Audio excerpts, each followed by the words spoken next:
This is better anyway. Rex nodded approvingly.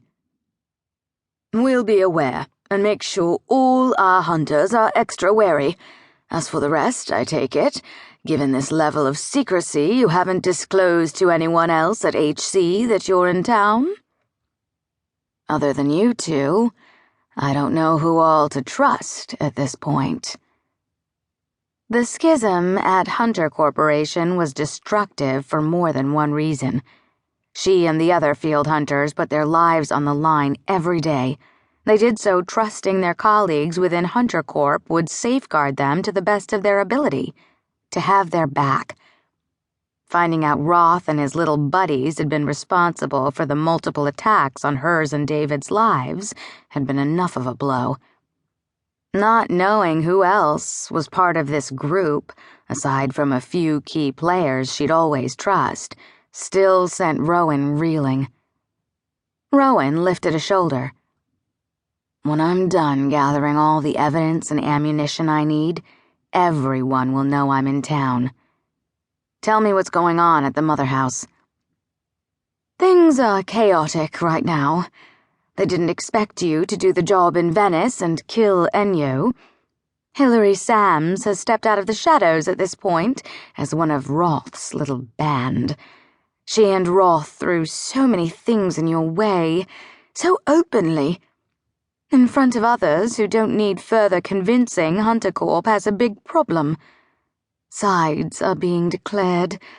There are fence-sitters, the usual suspects. The wishy-washy middle. Ugh.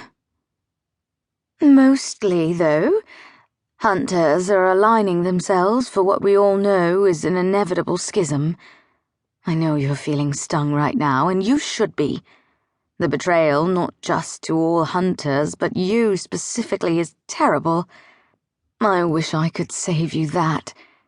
But I want you to understand this lining up of sides is clearly weighted toward you. People are on your side. We will get through this. The words Susan had just given her meant so much, more than Rowan had allowed herself to really think about too closely. In that happy relief, she let go of some of that stress. I married Clive, she blurted out. They hadn't really told anyone officially, though she'd had a conversation with Theo on her way to London. He'd wanted her to come to the Keep to be presented formally, and she'd had too much stuff to do. So she let herself be talked into coming back for some sort of official thing, which she'd been informed would take place the following week. But she'd agreed, and once she had, Theo backed off enough that she was pretty sure she'd given him a few reasons to keep his shit together and under control.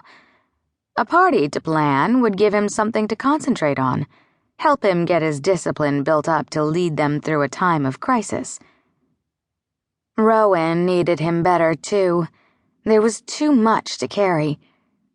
Something like the sanity of one of the most dangerous things on the planet was a big job when she was trying to avert a war set off by a group she only saw hints of, whose reasons still eluded her. For Roth, it was greed.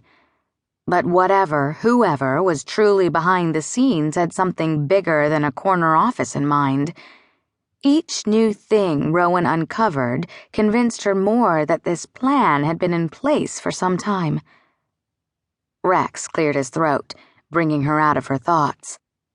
Susan blinked at her several times over the rim of the pretty teacup she then placed carefully back into the saucer on the nearby table. Well. It wasn't until right that very moment that Rowan realized how much she needed them to accept what she'd done. Well, she did tell us she had something to share when she was with us face to face. Rex's tone was mellow, slightly amused. Are you happy? Susan asked. This isn't something I ever thought would happen. I didn't expect him, or being someone's wife, a vampire's wife. He comes with so much baggage, power struggles and peacocking and all that.